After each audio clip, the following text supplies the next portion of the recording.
주님이 죽으셨습니다.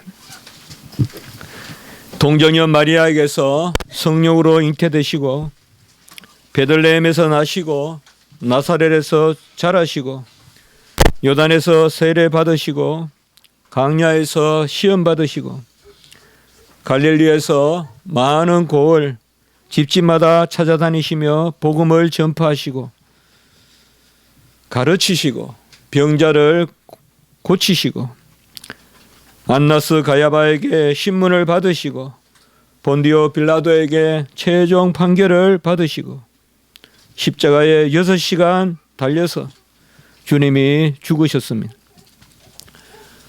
그가 우리의 유월절 어린 양으로 세상 죄를 지고 가는 하나님의 어린 양으로 죽으셨습니다. 그가 나무에 달려 저주의 죽음을 죽으셨습니다. 그가 이 약한 세대에 우리를 건지시려고 우리 죄를 대속하기 위하여 자기 몸을 주시고 죽으셨습니다. 그가 친히 나무에 달려 그 몸으로 우리의 죄를 담당하셨습니다. 우리가 그를 죽였습니다. 우리의 죄로 인하여 그가 죽으셨습니다.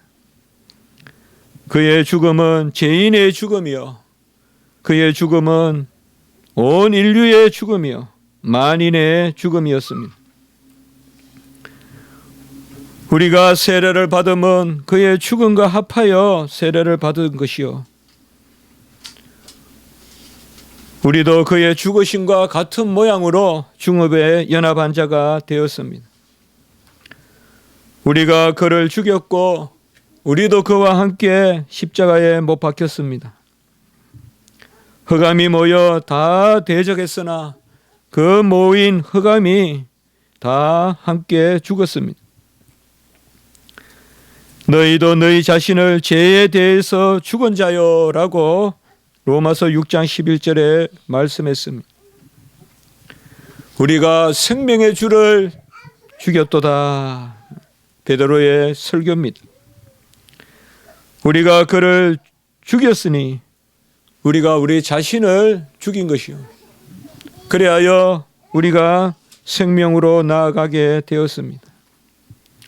그를 치고 때리니 죄악이 없어졌고 그를 찌르니 우리의 허물이 없어졌고 그를 신문하고 저주하니 우리에게 화평 샬롬이 임하고 그의 몸을 부수니 그곳에서 빛이 나와 우리가 빛의 자녀가 되었습니다. 못 박힌 손에서 상하신 그 몸에서 찢겨진 허리에서 빛이 나와 그가 죽으니 우리가 살게 되었습니다. 많은 증인들이 십자가를 보았습니다. 밝히 보았습니다. 부활의 많은 증인들이 다 십자가의 증인들이었습니다. 하나님이 특별히 허다한 증인들 무리 가운데서 몇몇을 기록하게 하셨습니다. 그리하여 그들을 주님의 십자가를 알리는 복음의 겨자씨로 사용하고자 하셨습니다. 백부장과 함께 예수를 지키는 자들이 십자가를 앞에 있었습니다. 백부장과 병정들은 율법을 알지 못했고 언약으로는 외인이었고 믿음도 의례도 강구도 없고 어떤 표적도 알지 못하고 구하지도 않았던 그런 사람들입니다. 그들은 단지 병사인고로 생업에 따라서 예수님을 강도들과 함께 십자가에 못 박고 그 사형을 집행하고 그 이후에 그 시체를 관리하던 그 감독하고 집행하던 자들이었습니다. 십자가 앞에는 이를 구경하러 모인 무리도 있었다고 오늘 말씀하고 있습니다. 죽음을 구경한다는 것이 무엇이겠습니까? 그들은 예수의 죽음을 보고 가슴을 치고 돌아갔다라고 또한 말씀했습니다. 죽음을 구경한다는 것은 죽음을 즐긴다는 것이요, 죽음에 동조한다는 것입니다. 함께 죽인다는 뜻이죠. 얼마나 많은 경우 사람들은 스스로를 의인이라 여기고 다른 사람의 죄를 죽이는 데 앞장섭니까? 얼마나 사람들은 돌을 들어 치는 것을 즐거워합니까? 그들은 구경하러 모인 그런 무리고, 그러나 하나님이 그들의 마음도 그냥 두지 아니하셔서 그들이 가슴을 치며 돌아갔다라고 이렇게 말했습니다. 칼빈의 주석에 보니까 그들이 공적인 속죄를 했다라고 이렇게 말하고 있습니다. 공적인 속죄가 무엇이겠습니까? 사람들이 보는 데서 가슴을 치며 엉엉 울며 자기들의 죄를 뉘우치고 돌아갔다는 것이 아니겠습니까? 공적인 속죄를 했다. 가슴을 치며 돌아갔다. 또 예수를 아는 자들도 있었다. 오늘 49절에 말씀하고 갈릴리로부터 따라온 여자들도 있었다라고 이렇게 말합니다.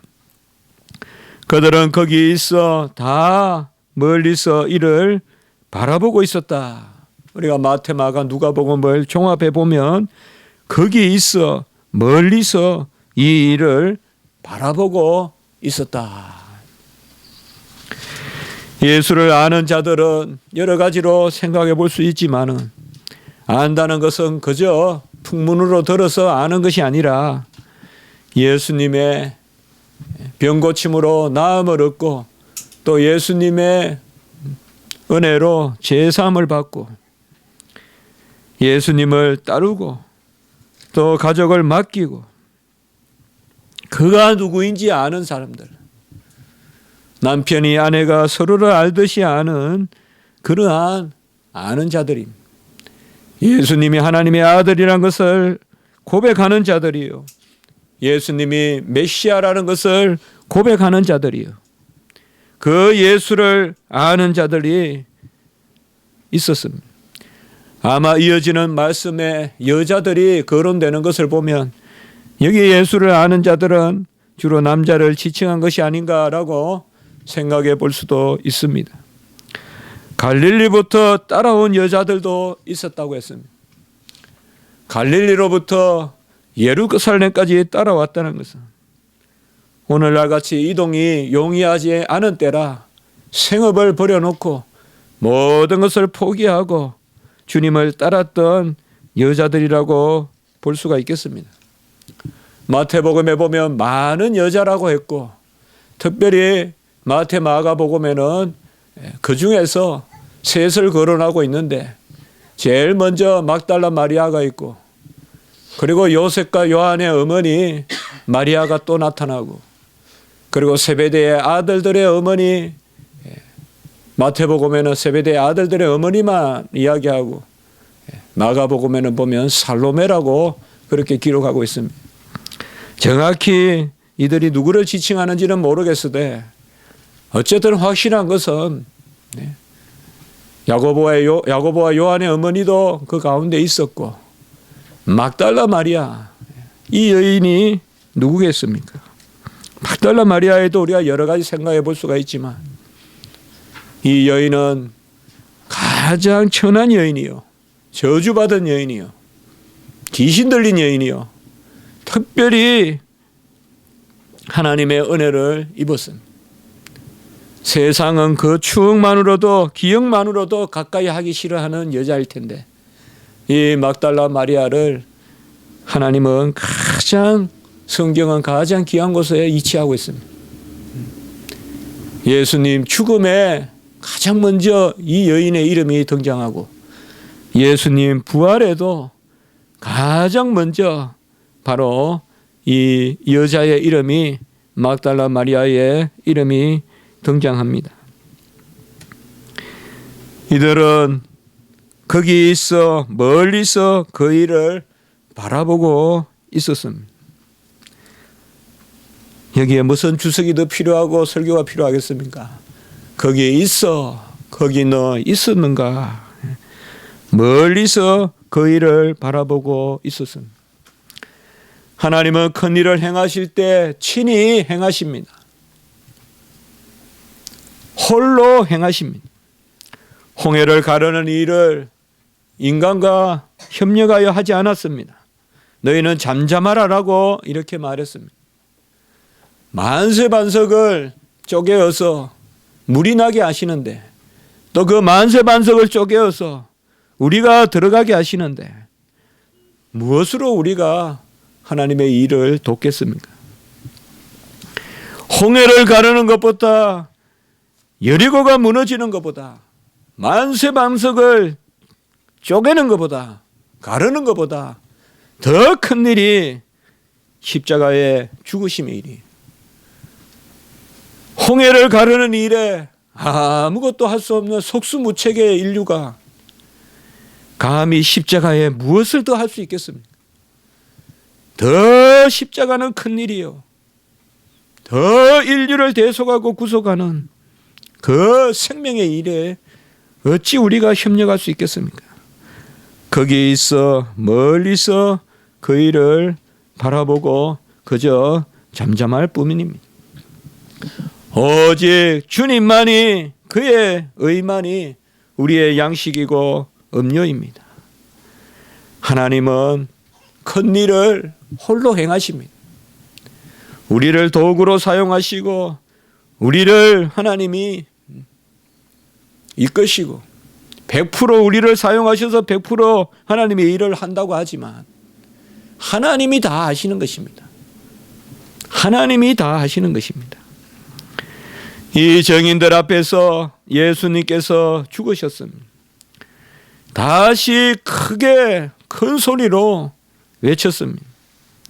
우리는 지난주에 엘리 엘리 라바 사박다니, 주님께서 크게 외쳤다. 나의 하나님, 나의 하나님, 어찌하여 나를 버리셨나이까? 선포에 그러한 절규를 하셨다는 것을 우리가 살펴보았습니다.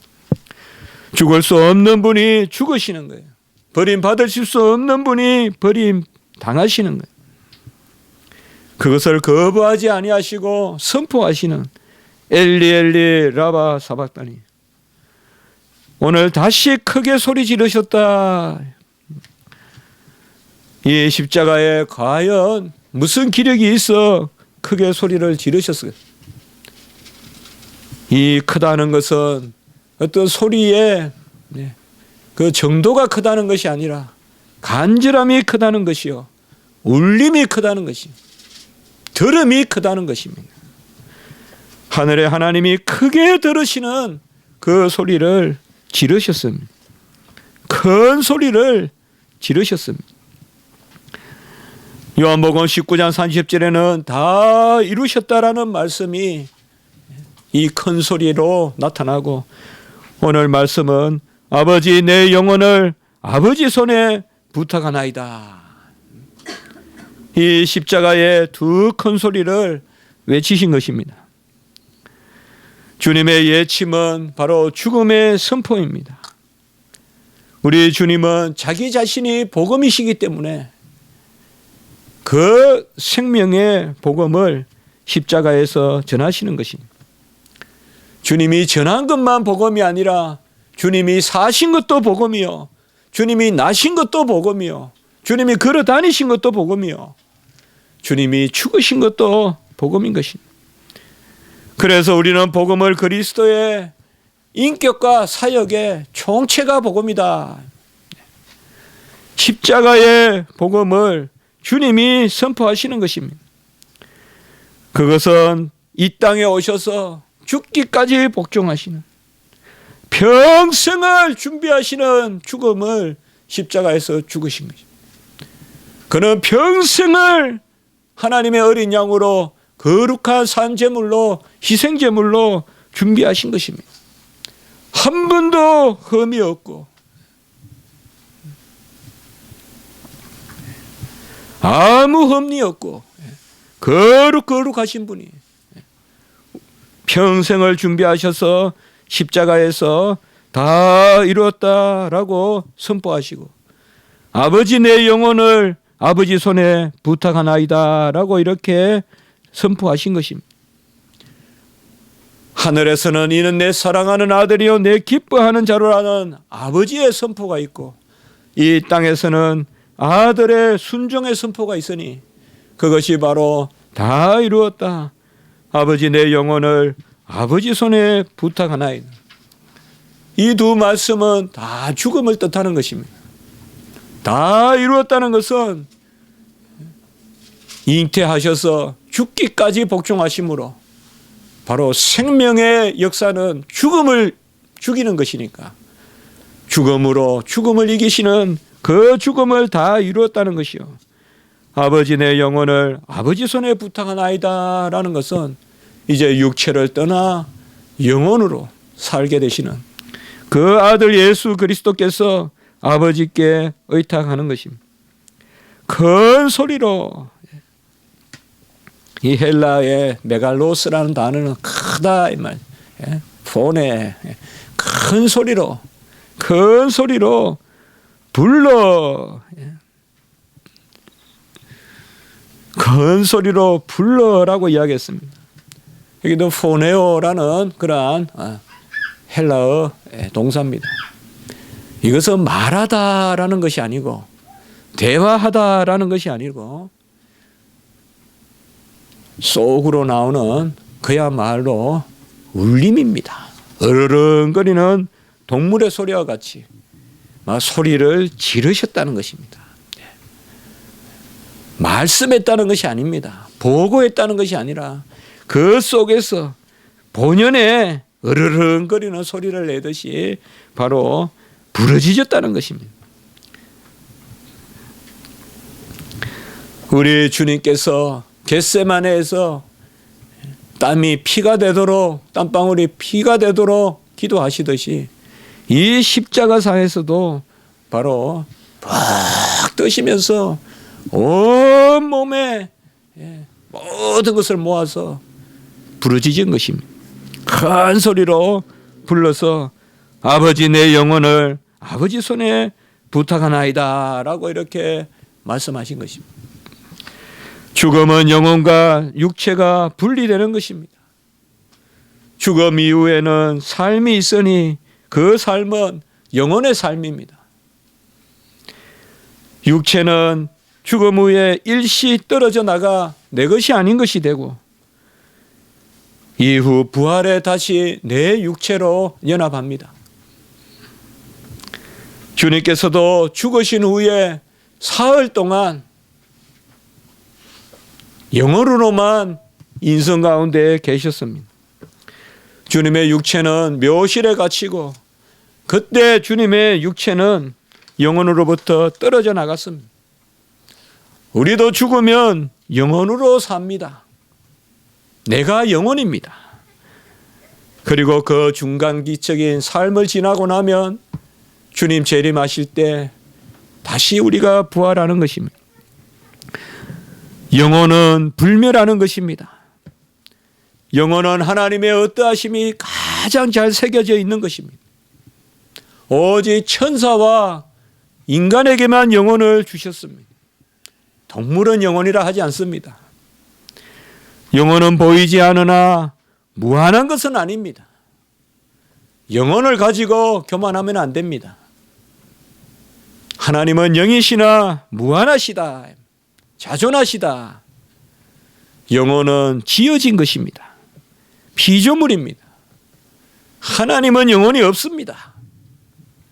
하나님은 없으신 게 없지만은 우리 인간이 말하는 영혼, 우리가 하나님은 육체가 아니시다라고 이야기한다면 하나님은 영혼이 아니십니다. 하나님은 영이십니다. 영은 스스로 계시는 것이요. 하나님을 그렇게 말씀해 주셔서 우리가 그렇게 부르는 것이지 하나님을 영혼과 같이 생각하면 안 됩니다. 우리 인류는 이 영혼을 교만하게 사용해 왔어요. 고상한 영혼을 가진 사람은 신과 같이 행세하려고 들었어요. 우리 예수님 이 땅에 오실 때 가장 큰 이단이 뭔가 하면 영지주의 이단인데, 이 영지주의는 영혼을 하나님같이 여겼어요. 그래서 영혼이 순수하고 영혼이 고상한 사람들은 마치 신과 같이 대접을 받았어요. 그러나 영혼은 피조물이에요. 영혼은 하나님 앞에 겸손히 복종해야 돼요. 영혼은 하나님 앞에 내 들이라고 있는 것이에요. 만물이 그로 말미암고 인하고 만물이 그를 위하여 있다면 우리 영혼도 우리 주님을 위하여 있는 것이에요. 영혼은 육체와 결합하고 있는 동안에는 분리되지 않습니다. 경계를 지을 수도 없어요. 지금 우리의 몸은 영혼과 육체 가운데 있기 때문에 어디까지가 영혼인지 어디까지가 육체인지 아무도 알 수가 없어요. 아무리 날카로운 칼을 가져도 영혼과 육체를 자를 수가 없어요. 그러나 죽으면 영혼으로 남아요. 영혼으로만 살아요. 바로 영혼은 허상이 아니고 실체예요. 우리가 죽으면 그저 허상이고 안 보이니까 없어지고 하나의 영혼은 그저 간념이겠거니라고 생각하지 마십시오. 영혼은 분명한 영적인 실체이요, 공간을 점하고 있는, 다만 보이지 않을 뿐입니다. 우리가 죽으면 그 영혼으로 사는 것입니다. 육체는 밤에 도둑이 들어와 죽일 수도 있지만 영혼은 아무도 건들지 못합니다. 왜요? 영혼의 죽음은 하나님이 떠나시는 것밖에 없기 때문에요. 하나님이 함께 있으면 영혼은 살아있는 것입니다. 그래서 육체를 죽이기도 하고 살리는 자들을 두려워하지 말고 영혼도 죽이기도 하고 살리기도 하는 자를 두려워하라 라고 주님이 말씀하셨어요. 영혼도 죽이고 살린다는 말은 하나님이 함께 계시면 영혼이 살아있는 것이요, 하나님이 떠나면 영혼은 죽은 것이요. 하나님은 항상 모든 것에 충만하시기 때문에 하나님이 원하시면 우리와 함께 계십니다. 그게 옥중이라도 그게 바닷속이라도 하나님이 함께 계시면 영혼은 살아있는 것입니다. 이 영혼은 아버지의 손에 돌아갈 것이요, 이 영혼은 아버지의 것이요. 아들은 이곳에 오셔서 이 인간의 육체와 영혼을 입으시고 이제 죽으심으로 육체는 떨어져 나가고 그 영혼만의 존재가 되시는, 우리가 가야 될 길을 가시고 계신 거예요. 그리고 그 영혼을 아버지의 손에 부탁하셨습니다. 아버지의 손에 맡기신 것입니다. 부탁한다, 이 말은 무엇을 요구한다라는 뜻이 아니라 그야말로 옮겨드린다라는 뜻입니다. 부탁한다는 말은 맡긴다는 뜻입니다. 영혼을 아버지께 의탁한다는 것입니다. 내 영혼을 받으소서라는 말과 같은 말입니다. 주님이 이 땅에 오셔서 모든 일을 이루셨습니다. 육체의 고통을 당하시고 맞으시고 찢기시고 상하시고, 또 우리 주님은 영혼으로도 고난을 당하셨어요. 겟세마네에서 슬픔과 고민이 있었고 심히 놀랐다고 우리가 3주 전에 말씀을 받고, 또 지난주에는 엘리 엘리 라마 사박다니, 우리 주님께서 영적인 버림을 당하셨다, 영혼의 고통을 받으셨다. 아버지가 그를 버려서 버린 것이 아니라 우리를 위하여 버림을 받으셨다. 오늘 이 죽음은 영혼의 고통의 극단인 것입니다. 이 말씀을 우리가 지난주에 보았던 것입니다. 죽음은 죽음 자체에 고통이 있는데 그 고통은 최고 큰 고통입니다. 육체가 베이고 육체가 질병에 고통당하는 그것보다 이 죽음의 고통, 그 번민, 그 슬픔, 그 고민은 훨씬 큰데 우리 주님께서 바로 그 죽음을 죽으시고 이제 영원으로만 사시는 그 영혼을 아버지 자신에게 맡기신 것입니다. 사도행전 2장 33절에 보면 이 아버지는 오른손으로 예수를 높이셨다. 이렇게 기록되어 있습니다. 아버지여 내 영혼을 아버지 손에 맡깁니다. 아버지가 오른손으로 그 예수를 높이셔서 약속하신 것을 우리에게 부어주시니 그것이 보혜사 성령이다라고 사도행전 2장 33절에 역시 베드로가 설교하고 있는 것입니다. 우리는 십자가의 주님의 7 말씀을 가상 7언이라고 하죠. 십자가상의 7 말씀이다.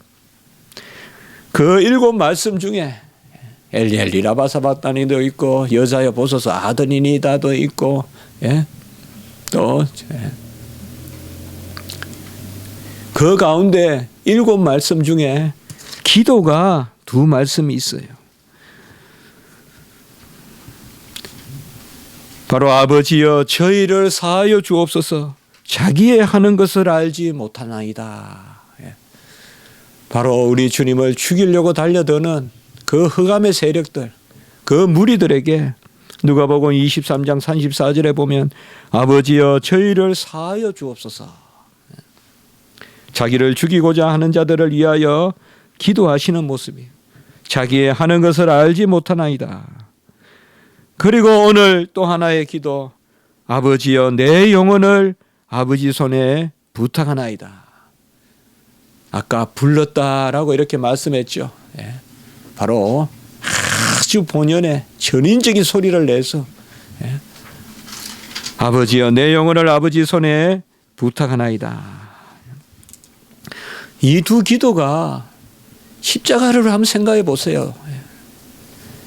여러분 십자가가 어떤 곳이에요? 사람을 못으로 박아놓고는 그 중력으로 끌어내리는 거예요. 그 중력은 하나님이 만드신 거예요. 하나님은 그 중력에서 자유로우신 분이에요. 공간에 매이지 않는 분이에요. 십자가는 그 중력의 고통이에요. 메어놓고 밑에 받침을 딱 놔요. 그냥 쭉 내려오면 빨리 죽겠는데 발에 받침을 놓아서 조금씩 끌어당기면서 서서히 온갖 고통을 다 겪고 죽게 하는 게 십자가예요. 그 가운데서 어찌 기도할 수 있겠습니까? 그 고통 가운데서 어찌 기도할 수 있겠어요? 아버지여 저희를 사하여 주옵소서. 그리고 내 영혼을 아버지 손에 부탁하나이다. 이 2 기도는 바로 주님께서 저 죄인을 사하여 주옵소서라고 기도하시고 하나님은 그것을 응답하시고 예수 그리스도를 받으시는 거예요. 결국 저들이 모르고 저들이 저들을 사하여 주옵소서라는 그 기도가 응답된 것이에요. 그 기도가 응답되는 것이 바로 내 영혼을 아버지 손에 부탁하나이다. 결국 주님은 그를 죽이는 자들을 위하여 이 영혼을 주시고자 이곳에 오신 것입니다. 우리는 이사야 53장을 그가 찔림은 그가 상함은 그가 채찍에 맞음으로 그가 징계당함으로 이건 다 육체에서 겪은 것이라 볼 수 있어요. 상한 것이고 찔린 것이고 그가 찢긴 것이고 징계받는 것은 심판받았다는 거예요. 재판받았다는 거예요. 그래서 앞부분만 우리가 많이 이야기했어요. 주님은 육체의 고난을 당한 것이라고만 생각하지만 우리가 한번 펼쳐보시기 바랍니다. 이사야 53장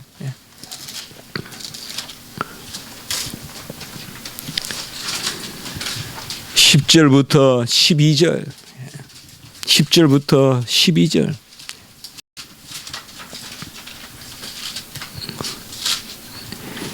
사실은 어떻게 보면 이 부분을 우리가 거의 까먹고 있는데 9절까지는 죽기 전의 고난이에요.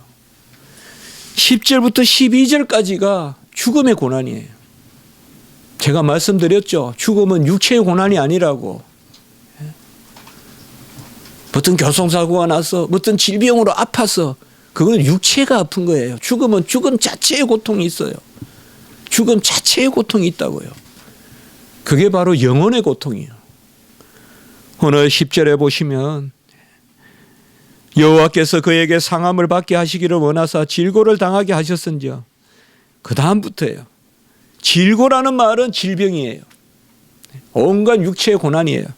그 다음부터가 이제 죽음이에요. 그의 영혼을 속건제물로 드리기에 이르면 그의 영혼을 속건제물로 드렸다.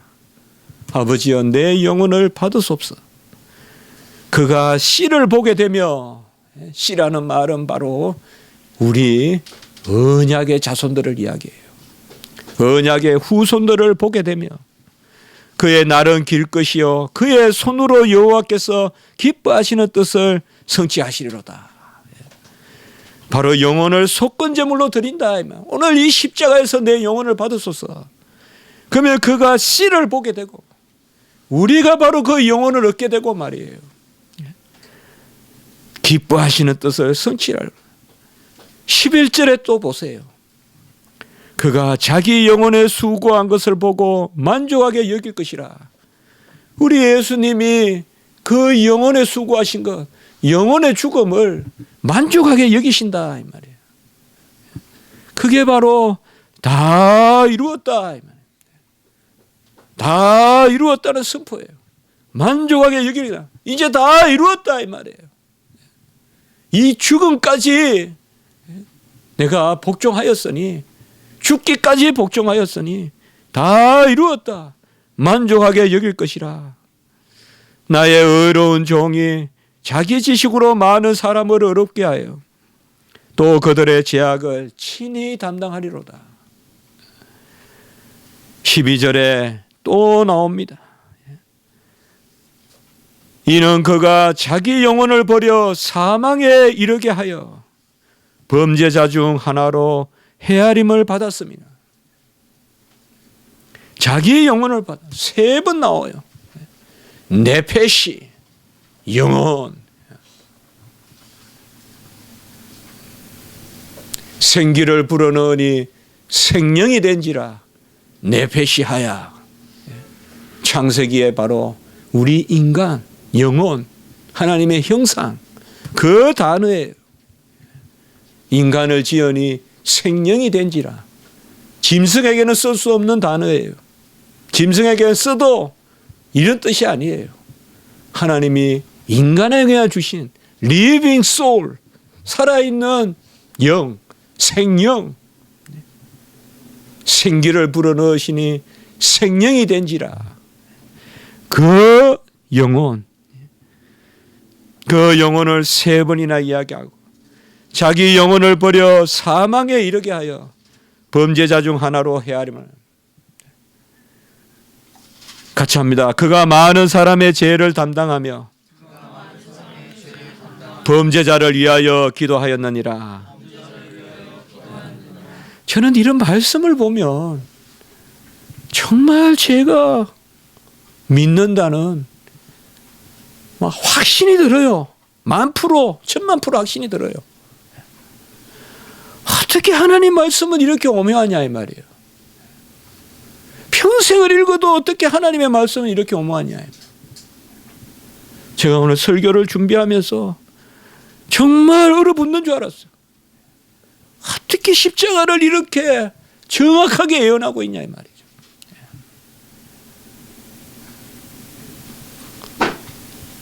많은 사람을 위하여 기도하시자. 불러 이러시되 기도했다 이 말이에요.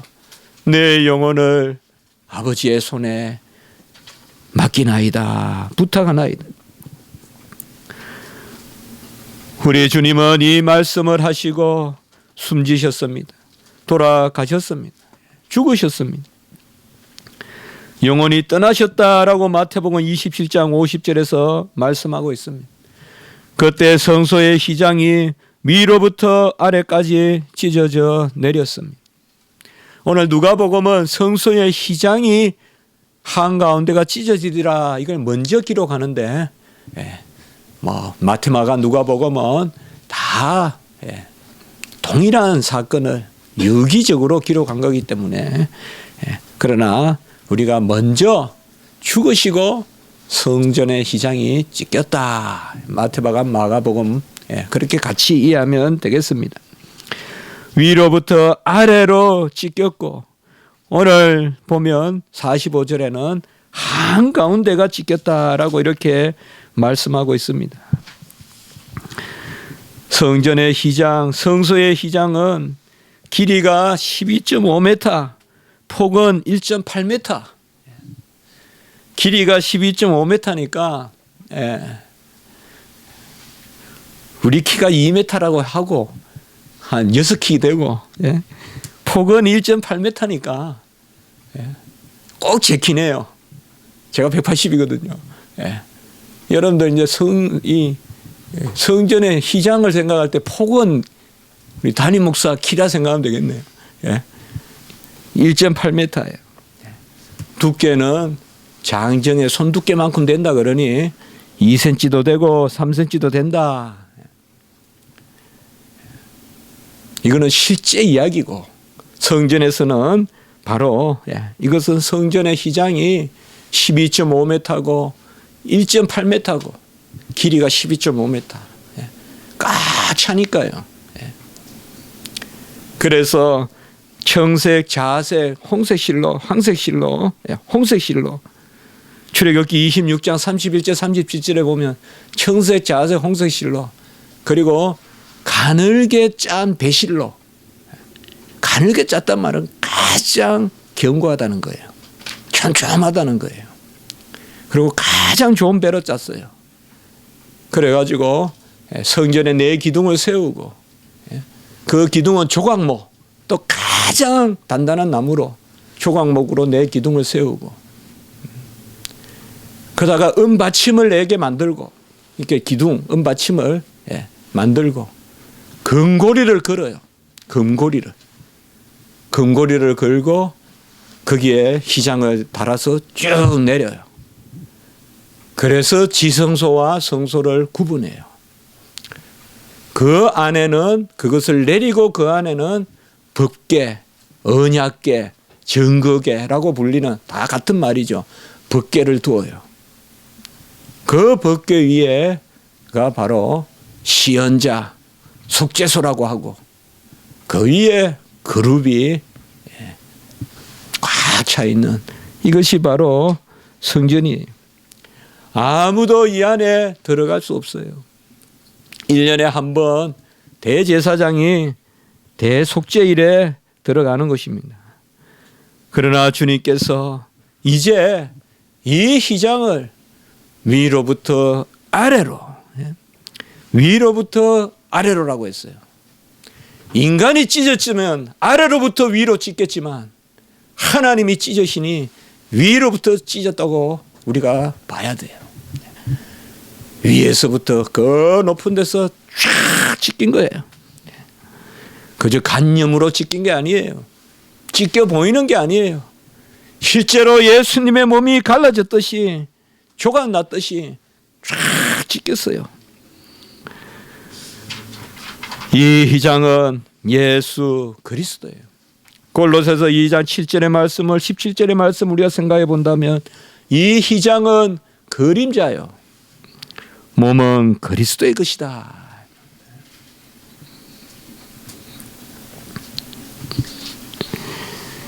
칼빈의 주석에 보니까 구약의 최고의 그림자다.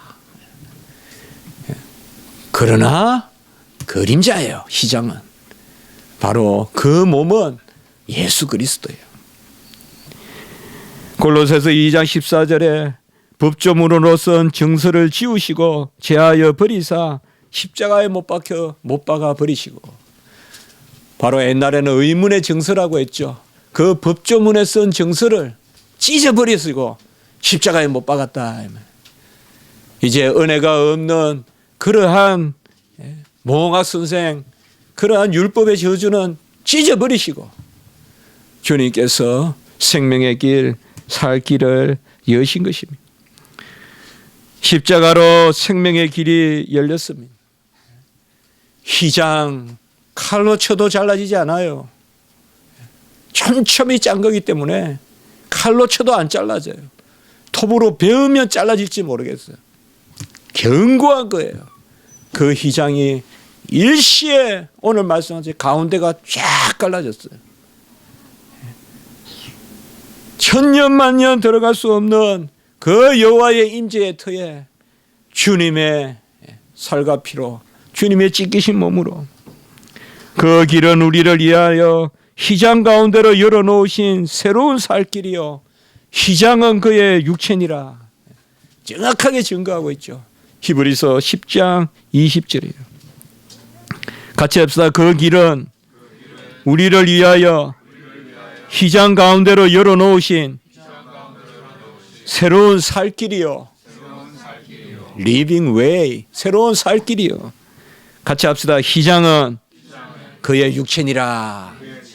자, 이렇게 히브리서에서 말씀하고 있어요. 이 휘장이 그의 육체다 이 말이에요. 선한 목자가 말씀했어요. 내가 문이니 누구든지 나로 말미암아 들어가면 구원을 받고 들어가며 나가며 꼴을 얻으리라. 선한 목자, 우리 주님께서 요한복음 10장에 내가 양의 문이니 누구든지 나에게 들어오면 구원을 얻고 들어가며 나가며 꼴을 얻으리라 라고 이렇게 말씀했습니다.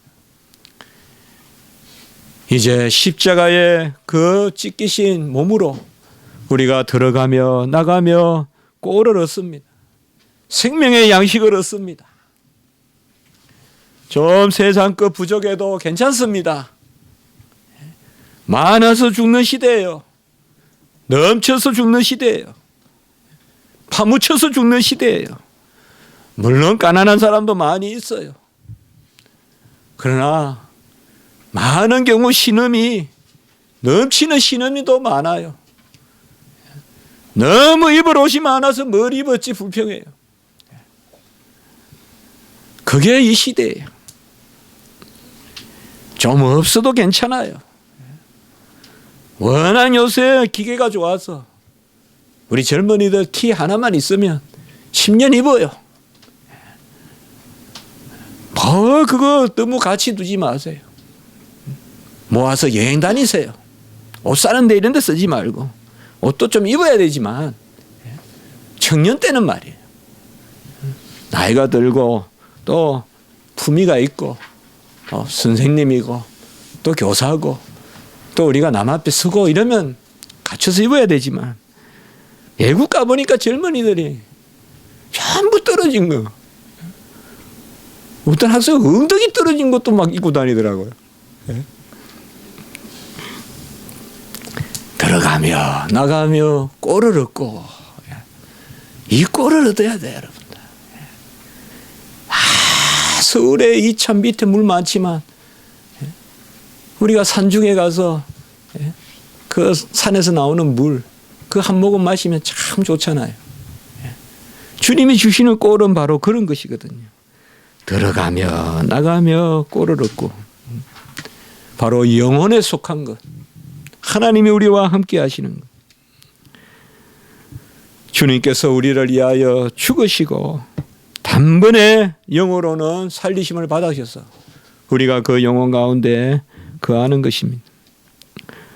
거기 너 있었는가? 그때에 우리도 다 주님의 자리에 있었습니다. 우리가 그를 죽였습니다. 우리가 생명의 주를 죽였도다라고 베드로가 설교했을 때 아무도 인류는 거기에서 예외가 없습니다. 모든 인류가 다 그를 죽였습니다. 모든 인류는 다 죄인이기 때문에요. 그가 우리 죄 때문에 죽으셨기 때문에. 거기 너 있었는가 그때. 우리도 이제 백부장과 같은 고백을 해야겠습니다. 백부장은 이방의 백성이요, 그는 언약에 속한 백성이 아니로되 오늘 말씀에 보면 이 사람은 정녕 의인이었도다라고 고백하고, 또 한 번 더 마태복음 27장 54절에 가보면 이는 진실로 하나님의 아들이었다라고 이렇게 고백합니다. 정확하게 백부장의 고백이 가장 귀한 것은 이 두, 그는 진실로 하나님의 아들이었다. 하나님의 아들을 고백하는 거예요. 그리고 오늘 말씀에서는 이 사람은 정녕 의인이었다. 바로 예수님은 하나님의 아들이요 사람의 아들이다. 이 사람은 정녕 의인이었도다. 진실로 하나님의 아들이로소이다. 정녕 의인이었도다. 진실로, 정녕, 이런 부사들은 고백을 뜻합니다. 이것은 구원의 백성이 외치는 신앙의 고백입니다. 주님은 죽으시면서 백부장을 구원하신 것입니다. 그를 호위하고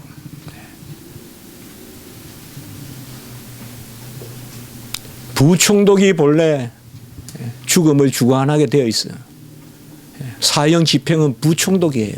빌라도는 판결만 하고, 그런데 부총독이 이 죽음을, 사형 집행을 거부했어요. 그래서 백부장이 맡았다. 이 마틴 행겔이나 이런 책에 나오는 이야기예요.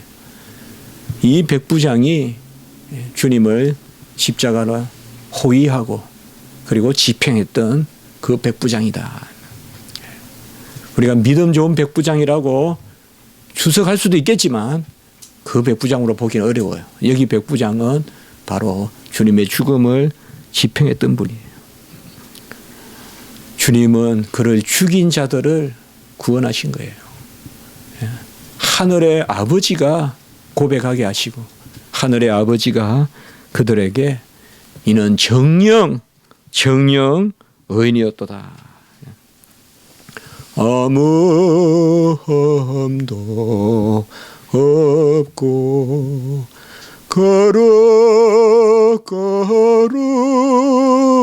거룩하신 주 하나님 어린 양이 죽임을 당했네. 바로 의인으로 죄가 없으신 분이 죽으신 것입니다. 기도드리겠습니다.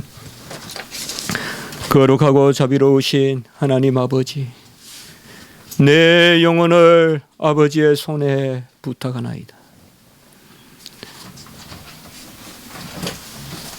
우리를 아버지의 손에 맡기시는 그 죽음을 죽으심으로 우리의 영혼을 살리시고 영생을 주시니 감사합니다.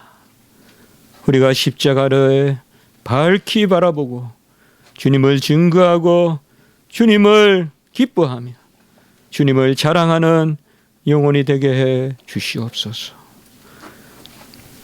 주로 말미암아 화평을 누리게 하시고 주의 육체로 들어가고 나오면서 꼴을 먹는, 신령한 꼴을 먹는 우리의 삶이 되게 해 주시옵소서. 세상 것을 좀 못 가졌더라도 이 귀한 것을 가졌으니 감사하는 저희들이 되게 해 주시옵소서. 구주 예수 그리스도의 이름으로 기도드리옵나이다. 아멘.